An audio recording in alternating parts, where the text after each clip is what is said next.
And welcome back to another edition of the MatStats Show, brought to you by the National Wrestling Coaches Association.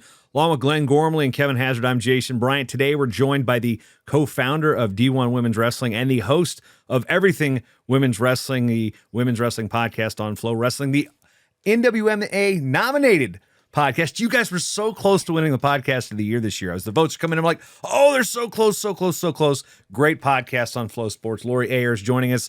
And as we were joking before we started, she is now known as Lori Ayers, as her husband, the head coach at Princeton University, is now Lori's husband. So it's no longer, oh, your coach's wife. No. Lori has progressed to the point where Chris is just Lori's husband. So that's how it works in that household when we talk with wrestling. And before we get into our show with our resident Grand Poobah and stats nerds, me and Glenn, Lori, why don't you tell our viewers a little bit about your background in wrestling and why D1 Women's Wrestling is the why you founded it, basically. Oh, sure. And I have to say, I just am so grateful to be asked to be on the show today. So thank you to each of you for allowing me to get on and chat a little bit. I think if I was going to explain my role in women's wrestling or wrestling in general, it would just be see a need, fill a need. And that gets me in trouble sometimes with spreading myself a little too thin. But I've been doing that for years now, and most recently in women's wrestling. I think my daughter getting involved in middle school really propelled me to want to sort of see more opportunities at the high school level in New Jersey for girls. And I was pushed by one of my friends as I was complaining one day. She said, well, if you think it needs to change, why don't you step up and do something about it? And I thought to myself, well, okay, you know what? I'm going to try. And it's sort of been history ever since. And that trajectory has followed me with my daughter into college, and noticing that we have that discrepancy at the D1 level. And I know we're going to talk about that a little bit today. And so it pushed some of the women who I'm friendly with and leaders who I like to think of as leaders in women's wrestling to start found the grassroots group, Division I Women's Wrestling. And so we just work to educate, support, and grow women's wrestling at all levels, but specifically Division I.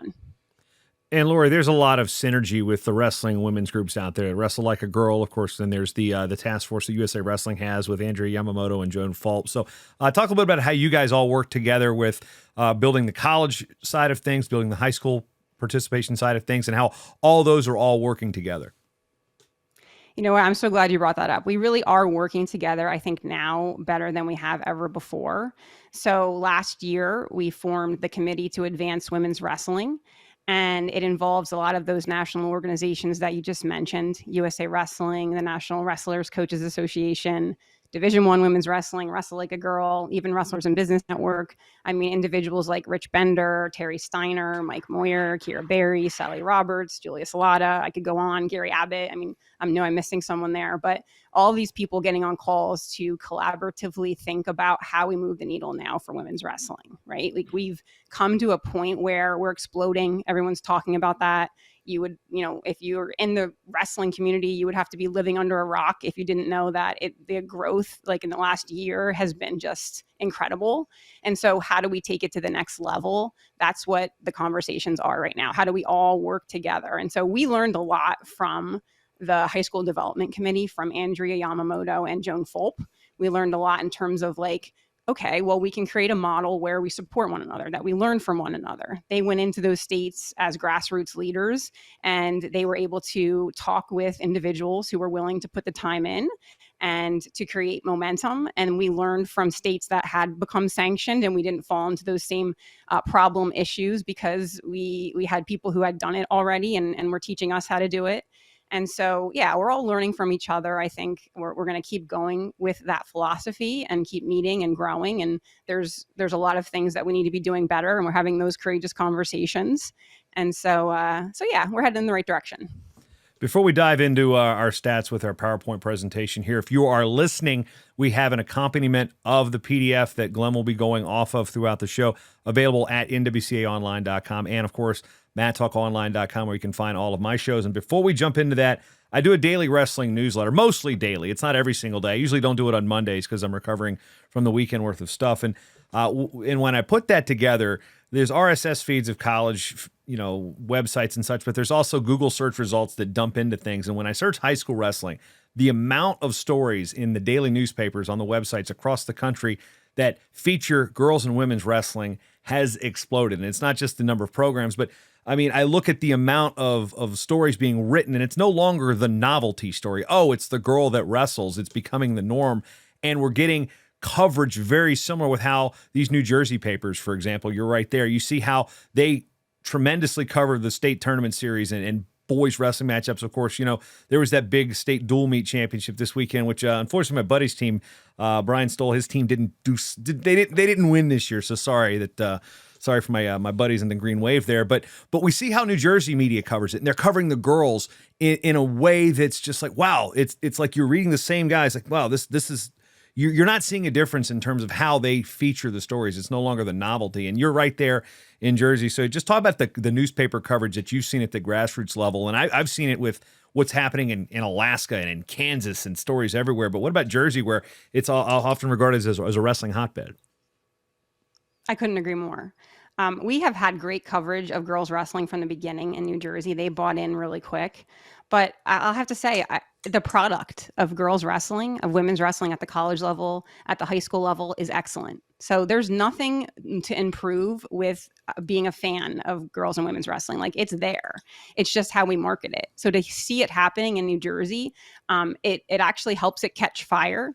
We all have to be doing a better job of consuming women's wrestling, of watching those news clips, reading those articles. And so I couldn't agree more. I think we have great media coverage. We have great reporters. I think if there was anything I would point to in terms of what we could be doing better in that arena, it's pulling more women in to tell the stories.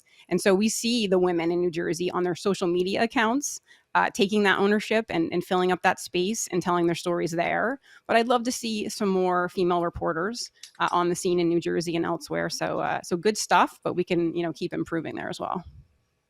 All right, now we get to the meat and potatoes of the matter. Glenn, our resident statistician, he's not just that in name only. Glenn's actually done quite a lot of graduate work and such in statistics. So when we talk stats with Glenn, it's not just like, oh, here's the batting average. This is drill down, deep dive type of stuff. So I'm going to go off screen now. I'll still be here audibly, but our guests and our hosts, our co-hosts are going to be there, including our grand poobah up top, Glenn there in the middle, Lori there, and of course I'm here. So Glenn, why don't you take us away with RESPECT and find out what it means to all of us? Boo, dad jokes. Okay, certainly.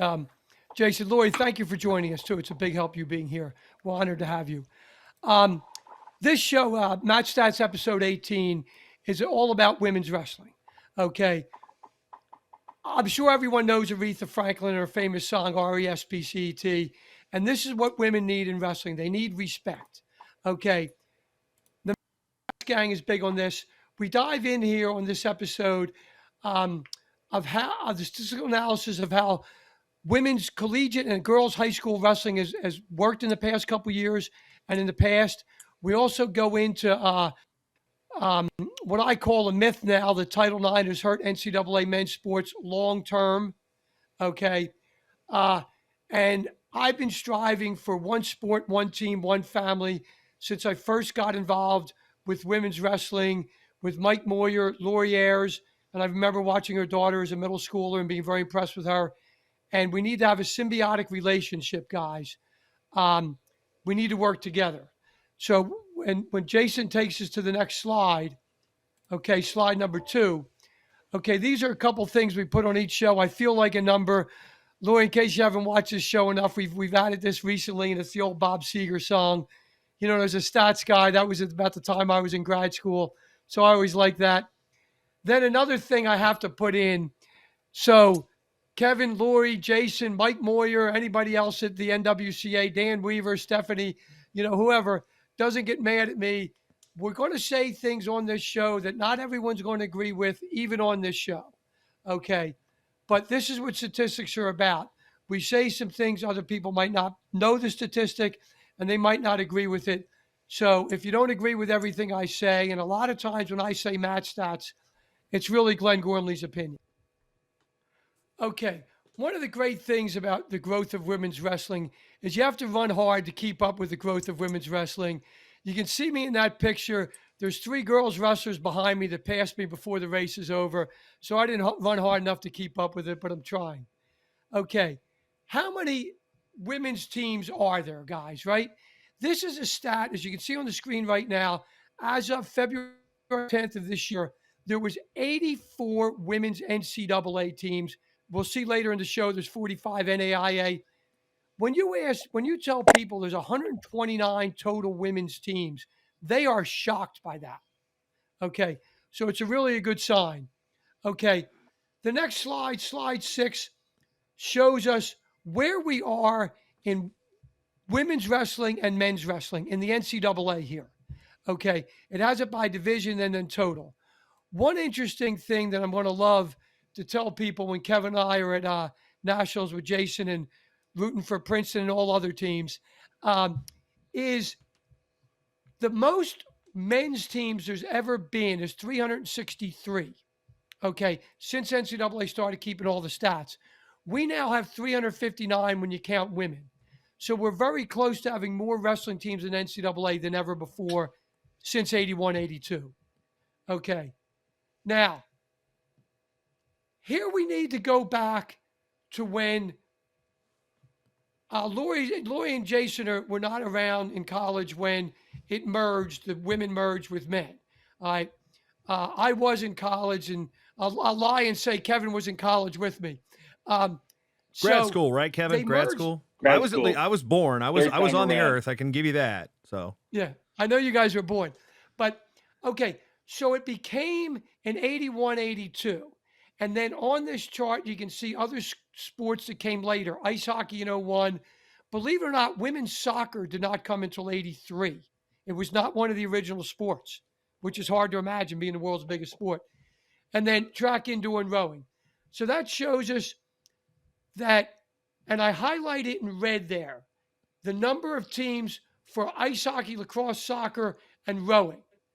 Women's wrestling, I'm making this prediction here, by time we're an NCAA championship sport, which sadly is not this year, hopefully it's 24, we'll have more teams announced than all these sports had women's teams. So think about this, the work that Lori has done and all her compatriots have done. We're going to be able to say in 2024, there are more announced women's wrestling teams right now than there were women's soccer teams when soccer became a women's sport. That is a staggering thought, guys. Okay. Then we see, as of May of 2022, okay, how many women's teams there are now in all the top 14 sports. Okay, it's over 10,000. Wrestling is number 17 on that list, and we're not even a championship sport yet. We might pass beach volleyball by the time we're done this show with as good as a job as people are doing growing women's wrestling. And we will pass bowling soon. Okay, so what that leads us to show is there's been 5,600 more women's teams in the top 14 sports than there were when these teams became championship teams. That is, guys, 123% growth. In other words, 2.23 times. Okay? That is just staggering, the growth of women's sports. Okay, now, I tell people this, and a lot of people are not aware of the great work Lori's groups and Mike Moyer have done. As you can see on slide 11, there are 52,406 high school girls wrestlers this year. Now, let's put that number in perspective, because sometimes it's hard to say what that means. If you look at slide 12, I listed some cities that host some famous men's schools: Oklahoma State, Virginia Tech, Penn State, Cornell, okay, and 2 cities that host big-time women's programs, King and Southern Oregon. None of those cities have 52,000 people living there, okay? And, you know, there's a good chance that a couple of those schools on that list are going to win the NCAA men and what the women have, the Cliff Keen this year. So they're big-time schools. That puts it in perspective, guys. Okay, and I just went to Stillwater not long ago to see Moyer inducted to the Hall of Fame. And even with the crowd Moyer brought, it still wasn't 52,000 people there. And Glenn, one thing I want to bring up too is with the numbers that have Certainly. come out Remember, we're also not counting Pennsylvania yet, because the numbers that are there that are reported from Pennsylvania are really, really low. Because Lori can probably chime in on why, some of the numbers are reported where they are. But, there's a lot more girls wrestling in Pennsylvania than are reported. So, and when they get that 100 school, and they may be at 100 schools by the time we finish the episode to be sanctioned there. But those numbers will increase dramatically. Lori, what have you seen at that high school level where the increase happens when something happens like sanctioning for the girls, especially when it comes to the federation statistics? Well, actually, the numbers are accurate for Pennsylvania. Oh, they are. So Okay. so we take the numbers. We use the optimal performance calculator numbers. So when a female wrestler goes out for the team in high school, they're going to go through that process where they're going to do the OPC system, and so our data is taken directly from any woman who enters that process. So whether or not they make it to the end of the season is irrelevant. If they sign up and they go through OPC, they count as a number for PA right now. So they are counting. But what we have seen, to your point, Jason, is that once a state gets on board and officially goes and adds a championship division for the women at the states, we see explosive growth. So Pennsylvania actually has done a really great job of maintaining pretty high numbers without having reached that point yet, of adding a state championship. So once they do, I can't imagine that next year it won't be a windfall or, double or triple the numbers they have this year. And to go back on that, so I guess I must have misread something somewhere, because I saw it where I was like, I think it was only like 200 listed somewhere. I don't have the PA numbers in front of me, but I think I remember somebody saying there's more than that in just the WPIAL. So maybe I was looking at a wrong statistic. So, which is definitely possible given the way social media works these days. So we're going to go from over Stillwater to over Lancaster to over to St. Cloud, and then soon we'll be bigger than that bustling media mecca that wherever town you live in. I don't know never mind. Anyway, we got to get back on track. Okay, back to where we're at. Then go ahead. Well, we got 102,000 in the stadium every Saturday down south here. Oh, so that's where you were going with that. Anyway. No, I wasn't going with that. But I'll be happy to announce more women's wrestlers in high school than there are people watching a Tennessee football game. That'll make me very happy when that day comes. Now, if people say there's not enough high school girls wrestlers to back up the growth that's happening in NCAA colleges. On this slide 13, it shows the participants in high school girls divided by the number of NCAA teams. So the higher that number, the more there is in the stable to grow. Well, guess by far what sport's the highest? Women's wrestling. Okay, it's much higher than anybody else. It's a 623 ratio.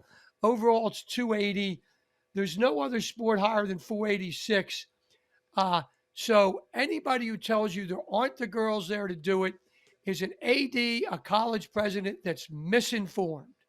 Okay, so I've got a question there.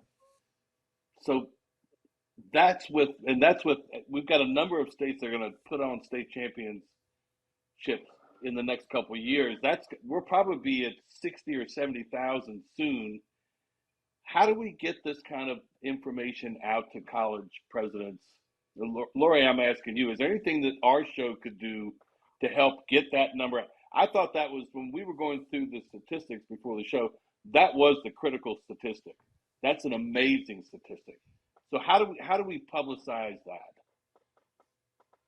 I think, we are trying to publicize that. We did put some graphics out recently. We had a show on the Everything Women's Wrestling show about it. That's not relatively, it's very new information, Kevin. So we just got that 52,000 number like within the last couple weeks. And so 100%, right? We all have an obligation now to use our networks to make sure that decision makers know that number. But I don't think that number alone, and obviously we all know that, but that number alone is not going to, flip the switch for a D1 school to say yes to women's wrestling. And we know that most enrollment-driven schools are really motivated by that number. I think to see and hear from Glenn all of the schools, all the D2 and D3 schools that have come on board, that's also very compelling to D1 institutions. And also to see us really moving pretty rapidly towards championship status and being able to hit that. So I think that it's really a two-track thing, right? We have to watch that data, let the data tell the story, but we also have to, pull on those heartstrings too, Kevin. So we have to see the stories of the women. We have to put those women in front of those decision makers. We have to create opportunities on those D1 campuses, and so we can all have a part in that, right? In that two-track job. So we can share that data, have those elevator speeches ready with that 52,000 number. And when we get the opportunity to talk to those decision makers, we share that. But then we also have to be creative and create opportunities so those women are at these campuses and taking up space there. Well, these college presidents need to watch your podcast, Lori. That would help. Yeah, everyone should watch that because they're great. Okay, now, when we look at sports right now, we were one of the two sports that did not have a female equivalent until very recently. We have one. Obviously, the other one is football. Of the sports that have female equivalents, of the top 14, only 2 sports have more men's teams in NCAA than women. I see no reason that this won't happen one day in wrestling, okay? Because wrestling's getting huge. And as long as men's wrestling continues to grow, I'm all for women's wrestling growing even more, as long as they both grow. I mean, think about this. There's more NCAA softball teams than baseball teams. And, baseball's been the America's pastime since any of us were born. It was long before that. So that's a good sign for women's wrestling. Now, here's another thing, slide 15, that I think can really help people understand why it's so good to have a symbiotic wrestling, men and women's, one sport, one team, one family. 4 of the 5 slowest growing women's sports do not have a male counterpart. I'm going to repeat that. 4 of the 5 slowest growing women's sports do have a male counterpart. NCAA championship male counterpart. We will have one soon. Okay?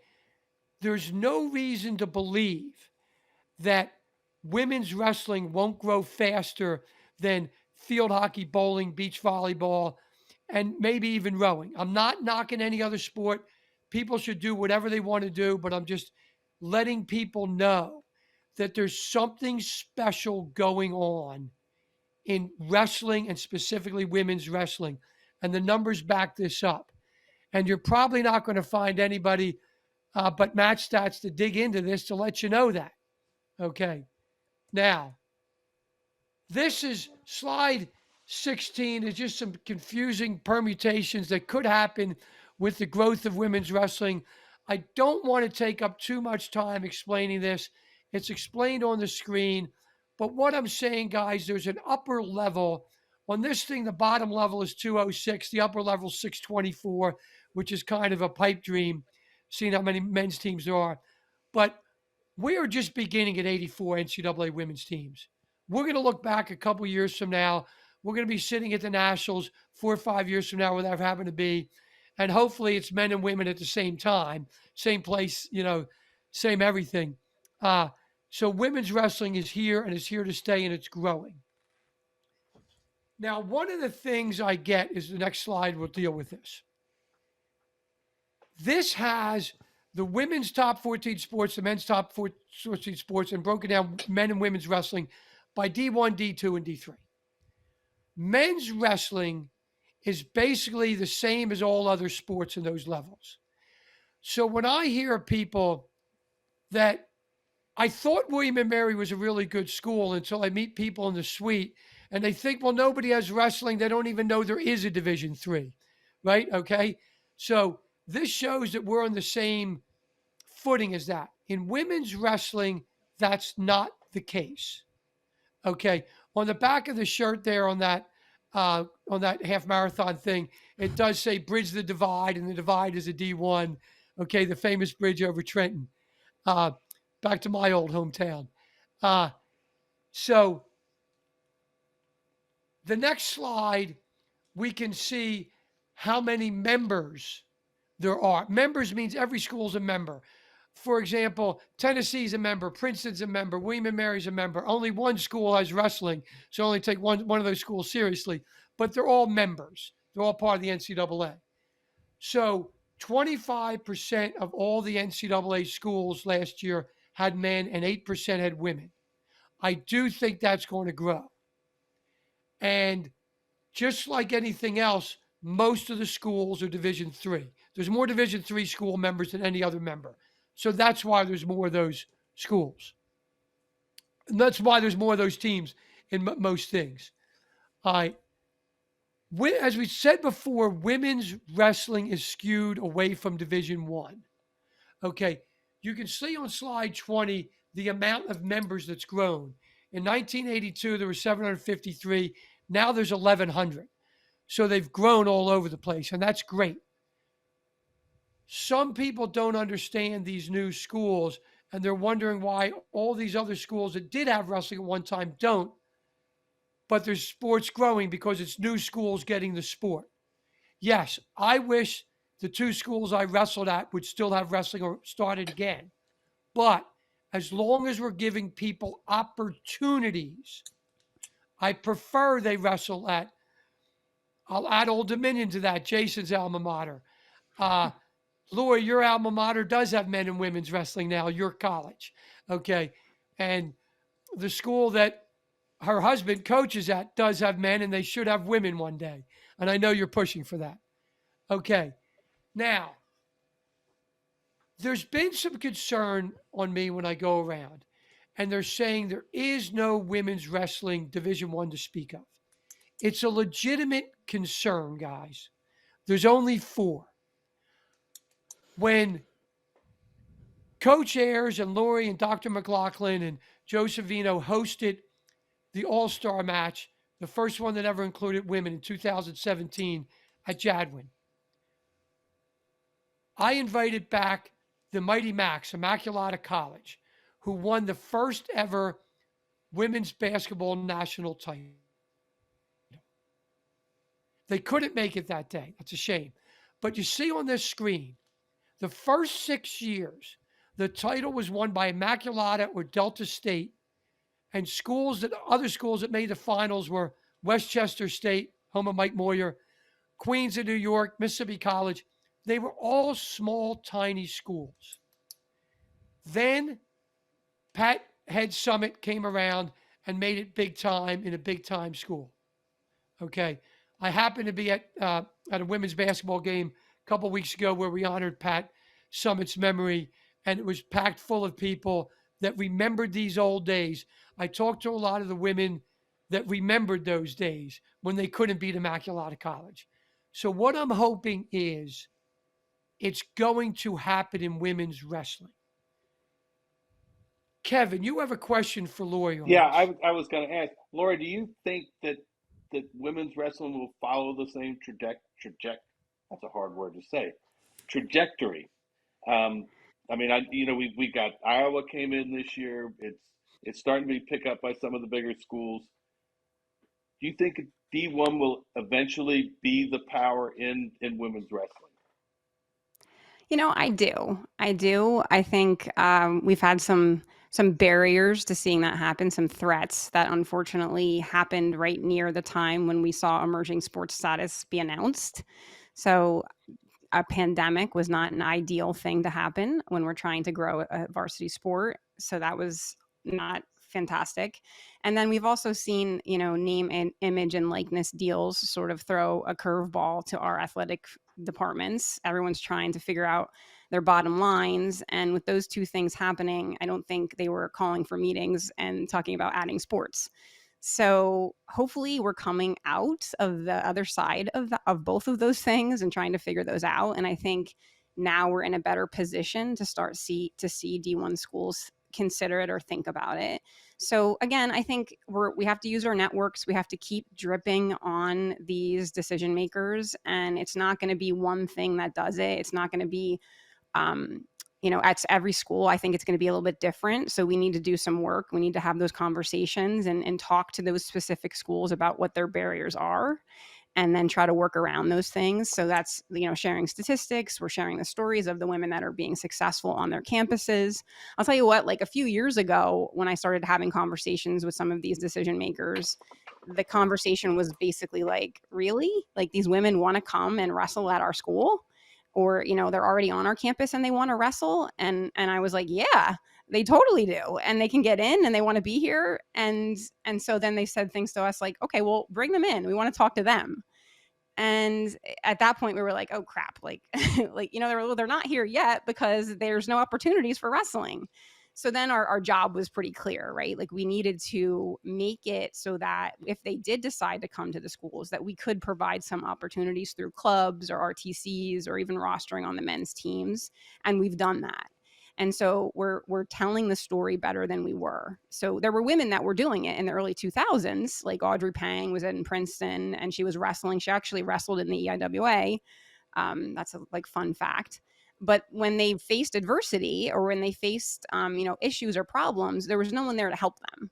And so that's really what Division I women's wrestling in our group does. We try to work with these women. Like creating a club at a college level is tough. Like you're 18 to 22 years old and you're trying to navigate a college or university organizational structure. That's almost impossible to do at that age without support or help. And so that's why we're stepping in and we're trying to do those things. So, my philosophy is, Kevin, it's a no till it's a yes. So like the drip, drip, drip, the knock, knock, knock on the door is what's going to get it done. And that's sort of like where we're positioned right now in our perspective. But yes, the short answer to your question is that I think it's going to happen. I just wish it was happening faster. And Lori, I want to jump in on this a little bit too. Is there's also, I want to bring Skylar Grote into the equation here because she started out in college wrestling at Lafayette College as the club team, and then we look at there's that Facebook group, Bring Women's Wrestling to the Ivy League, and we have these opportunities, the broad opportunities for the men's wrestling, whether they want the small liberal arts college or they want the elite Ivy academic opportunity. The women they're choosing, okay, do I want to go to Bristol, Tennessee to wrestle, or do I want to go to Jamestown, North Dakota? I mean, the options for 4-year degrees at the early going of the sport were really, really limited in terms of those locations. Now, Des Moines is where Grandview is located. So there's a city that has a women's wrestling team. But, Skylar is at Lafayette, and then she ultimately went to Canada to go to Brock across the river where they had a university women's system, good academic systems, and good, like where Victoria Anthony and Helen Maroulis went, and, Dom Parrish at Simon Fraser, stellar academic institution north of the border. So part of the opportunity here is giving these young women that want to wrestle the educational advancement opportunity too. Not just like, oh, I want to wrestle, but what goes along with this? Jesse Jansen wrestled at Harvard. He's got a Harvard degree and he was a national champion. The opportunities that Pat Glory are trying to do at Princeton, for example, checking those boxes, those opportunities are something that needs to happen for women's wrestling. I do want to circle back to Glenn's story real quick about the Lady Vols, which if you go to a Tennessee women's basketball game, you hear Rocky Top about 3,000 times. And I'll say this, I went to, when Old Dominion, my alma mater, was ranked number 1 in the country and Tennessee was ranked number 2. This is the year after they met in the national finals in 1997. I drove to Knoxville. This game was an advanced sellout in 1998-99 for 24,000 people at Thompson Bowling Arena. This game sold out a week in advance. The men played South Carolina. Tennessee's men's team played South Carolina earlier in the day to a pretty good crowd for a men's basketball on a Saturday afternoon. 14,000 people. The women had 10 to 11,000 more than that. It sold out a week in advance. People were scalping tickets on the sidewalk, turning around, which is legal there. One guy would sit there and sell them for $100. He turned around and sold them to somebody else for $300 each. I witnessed this with my own eyes. It can happen. It will happen. So, we're using the extreme happen. We see Iowa wrestling sells out their entire allotment of season tickets on the men's side. So, will there be a Lady Vols in women's wrestling in terms of that type of demand? Yes, it will be. Glenn, continue. Yeah, I'll add something real quick on the attendance with the Lady Vols. We played Sunday. There was over 10,000 people at the game, And a little bit after that game, I think football had a game too on Sunday. I think the Eagles and the Chiefs played a little bit later that day, and people still came out to watch the Lady Vols. Okay, the next slide, slide 22. NAIA has a higher percentage of teams, both men and women, to their membership than NCAA does. They have less teams, but they have a higher percentage, which really shows that the NAIA is doing a great job. And like we said earlier in the show, there's 45 NAIA women's teams. You add that to the 84 of the NCAA. There's 129 announced teams right now, guys. That's 4 years. Of That's course, we've just got plenty of staggering. junior college. That's just the varsity program, the 4-year Yep, colleges. correct. 4-year schools. Yep, correct. Now, one thing that I've been preaching, and I don't think many people my age are listening to me, is, and we can start with the next slide, is I coined this term mutually assured prosperity map for a roadmap. Okay. It's, it's a play on me and Kevin's days, MAD, mutually assured destruction, with the Cold War. Okay. Only this is a good thing.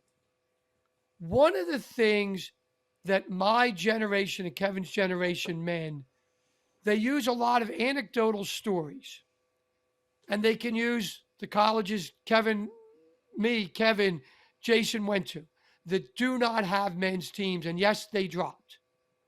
We talked about this earlier, that there's more members now than there were.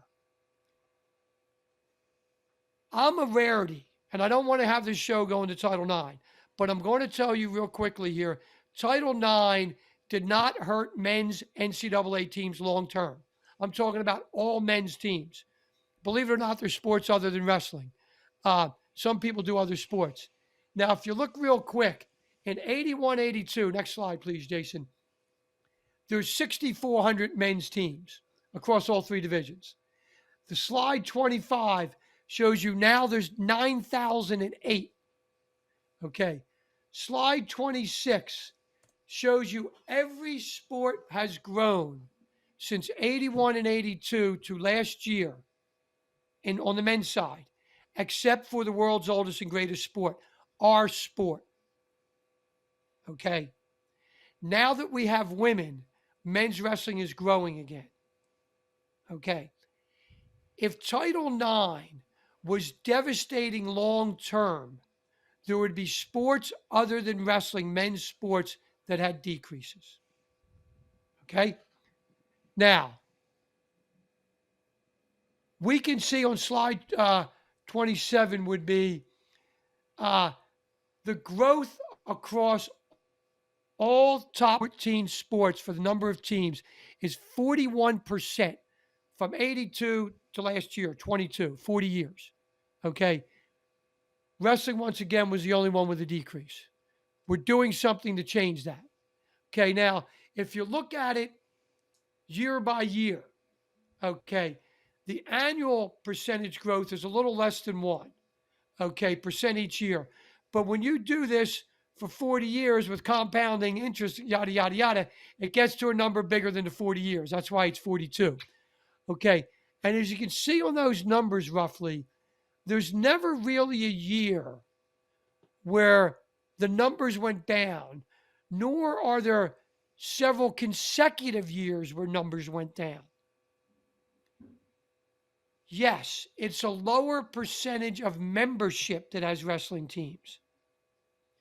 But we can grow this sport. We can have more men's teams than ever with the help of women. And there can be more women's teams than ever with the help of men. Because once again, back on that one slide, 4 of the 5 slowest growing women's sports do not have a male counterpart. Okay? This is an example of what we can do. One sport, one team, one family. My dream is to be at the NCAA Division I's one year, see men and women competing simultaneously. That would be great. Now, some people, my generation, have been throwing out numbers that all these men's teams there used to be. The NCAA report this year, for the first time ever, included 5-year increments on the amount of members and NCAA men's wrestling teams there were. This includes co-rec teams. They don't say what's co-rec, what's varsity. Our man who does more research than anybody alive on this sport, Jason Bryant, is going to have some numbers for us later, and we're going to have a show on that later. But approximately 71 or 72, the highest number was 393 in NCAA. If you hear somebody telling you a number, it's not much higher than that, it's not accurate. I will give you the Colonial Williamsburg example I use. I do love this example, Glenn. Having grown up 25 minutes from Williamsburg and obviously having partaken at your former establishment, which we've established a couple different times. Yes, the Colonial Williamsburg. My sister actually works there in the off season too. So, okay, yeah. And by the way, Jason Bryant was great to have in every time. Now, for those of you not familiar with Colonial Williamsburg, it's a living museum where J.D. Rockefeller II put $80 million into it during the Depression when that was real money, right? Okay, and what they've done is they've gone back as well as they can and redid every single building they knew was ever there in that time frame.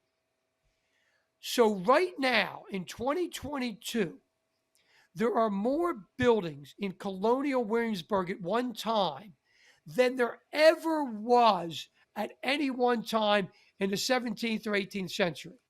Okay, because not all those buildings were there simultaneously. Some burnt down. The war knocked, the Civil War burnt some of the buildings down.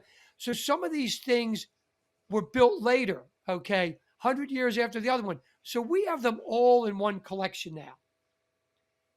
That's what happens with the amount of men's teams. People think they were all there simultaneously. They weren't.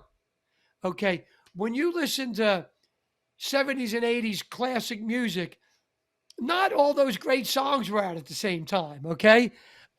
So that's my little parody on that, analogy on that.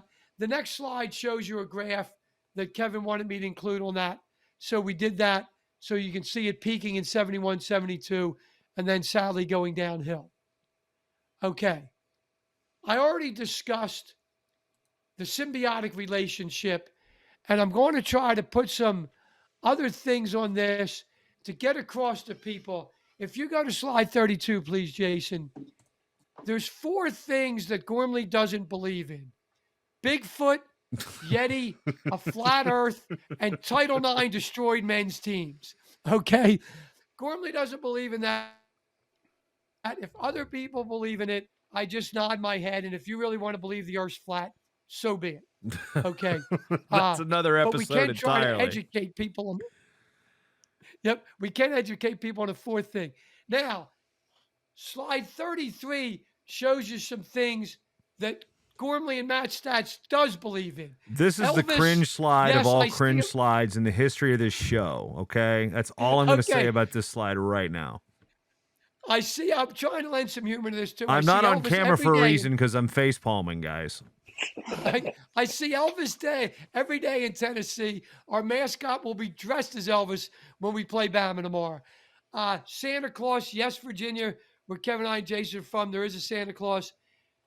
Wrestling is a growing sport, and the advent of women's wrestling made this possible. I believe in all 3 of those. So go ahead, Kevin and Lori, speak up. Well, I know there is a Santa Claus. I just want to know if Glenn ever worn a pair of flare-leg bell-bottoms and dressed as an Elvis impersonator. As a matter of fact, I don't want to know this. I don't. No, I've never dressed as Elvis, but I believe in Elvis. Lori, has Chris ever dressed as Elvis? I can't say that he has, no. I graduated in 71, and I remember, it felt like over the next couple of years, like you'd see little things dropping. But then when Tennessee dropped, that was a huge thing. And that was a huge thing to Virginia because Gray Simons was the coach, and he's a legend. Not only, mainly in Virginia, but across the country. And then we started to see the slide, and there was a real feeling at the time that it was caused by Title IX. The stats prove it out. I I think a lot of times athletic directors use it as an excuse to save money, and but but yes, it's symbiotic. I totally believe that there's a complete symbiotic relationship between men's women's wrestling. Um, I work with the National Wrestling Hall of Fame in Virginia, and I put in a couple years ago. We added a high school girls best wrestler of the year, and I fought to keep it in, and now it's firmly a part of what we do every year, and I think that's going to grow and grow. It's no longer a question. It's this is real, and it's going to keep getting bigger and bigger. Sorry, I lost Lori there. I jumped off, hit the wrong button. Now, while we keep Glenn's Elvis up here for a second and go to the cliff list, I actually want to throw something at Lori here real quick. In terms of that symbiotic relationship, one of the cringe things is how we've had to basically frame that discussion in terms of, one thing I've tried to get away from ever saying is, well, yeah, we got to support women's wrestling because it grows men's wrestling. Not because, like Kevin and Glenn are pointing out, they grow together, the symbiotic relationship. From where you sit, for where Division I women's college wrestling sit, Wrestle Like a Girl, those groups, where is the push for that relationship going? I mean, obviously we want women's wrestling to grow in places where they don't have it. Where is the men's and women's wrestling pitch coming from? How often does that come up in the discussions when it comes to the grow wrestling situation?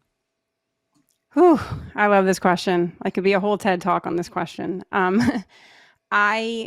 I love what Glenn is saying. Like, I absolutely, we wouldn't be where we are with women's wrestling without men having that ability to step in and be allies for our sport and to welcome us in and be active in that capacity. So 100% we've had to be, one sport, one team, one family to build to where we are now. And so I think to Jason's question, I think we can think of one sport, one team, one family, but we're working together to provide appropriate and now differentiated support for both men and women's wrestling, because we need different things, right? So men's wrestling is much more established, not that it can't get better and there can't be structural change and things like that to get to the next level. But for women, it's growing so rapidly that we're literally building the ship as we're sailing it. And so I think, we have to start thinking about how we at the local level, the state level, the regional level, the national level, how we are reorganizing our organizations or the way that we lead wrestling so that we are welcoming in and supporting in an administrative leadership way, thoughtful way, the second half of the population, right? So in a lot of ways, we haven't changed those organizational structures yet to support women or to welcome in leaders or really to be consciously thinking of what we need to do to grow women's wrestling.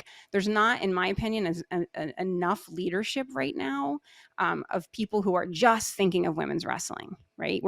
We have volunteers who are jumping on board, but there's so much to do. I feel overwhelmed some days, to be honest with you. And I'm just a volunteer, like I said at the beginning of the show, seeing a need and filling a need. And so I do think that we need to continue to think one sport, one team, one family, but how can we start to think, how do we differentiate? How do we help women's wrestling start to stand on its own? How do we add leaders, female leaders? How do we add female coaches? How do we welcome them in and make them safe? And not only how do we welcome them in, but how do we retain those leaders and make it a situation where they want to continue to be a part of those organizations? So we have some work to do there. But I could keep going and going and going. Glenn's been waiting for this the whole show, too. Glenn's been waiting for this the whole show. So I'm going to do a shameless self-promotion here. Okay. Some people asked me about the margin of victory for the Penn State and Iowa dual meet. So we put on the screen there, as we all know, Penn State won 23-14 under the current scoring. If you use the MatStats margin of victory, it would have been 42-22 Penn State over Iowa. It still would have come down to heavyweight because Iowa could have technically pinned the guy from Penn State and switch things around. The next show we're going to do, guys, is going to be, it's coming out the third Wednesday of March, which is the day before the greatest show on Mats, the men's NCAA Division I championship. So next show, same mat time, same mat channel. We're going to have this show on the NCAA championships. And someone has asked Jason if we could do the MatStats margin of victory in real time and post this to our social media. I will do my best at doing that. Clearly, Jason has no time to do that. Yeah, I'm kind of busy doing something. I'm not quite sure what. Yeah, Jason's a little bit busy doing some things. On mat Kevin 3. Hazard. Yeah, Kevin Hazard made the mistake of I'm picking him up at the airport. Yeah, so Kevin Hazard's going to help me doing this. Yep, we're not going to get it done on real time, but we're doing it as quick as we can to help people out. Let me do this. I usually say goodbye on behalf of Jason, Kevin, and myself and MatStats. Today, I want to let our special guest, Lori Ayers, do the closing on this show and say what she wants to say. And thank you for coming on, Lori. Oh, what an honor. Well, thank you so much. Well, I actually I love what you do on the show. I think we have to let data tell the story. There is a wonderful research center out of the University of Minnesota, the Tucker Center. It's the first research center of its kind for girls and women in sport.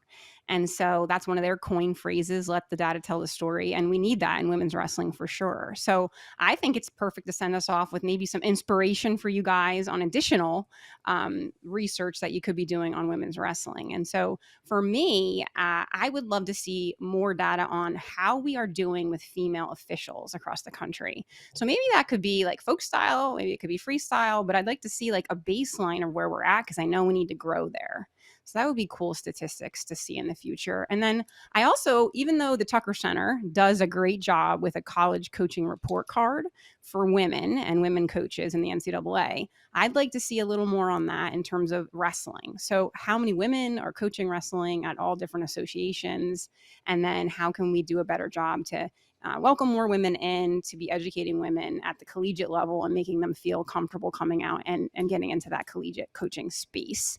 And then lastly, sort of like beating a drum here, but how can we take some data on females in leadership positions in our state organizations, our USA Wrestling state organizations, our national organizations, and how are we structuring those? How many positions do we have that are solely focused on growing women's wrestling?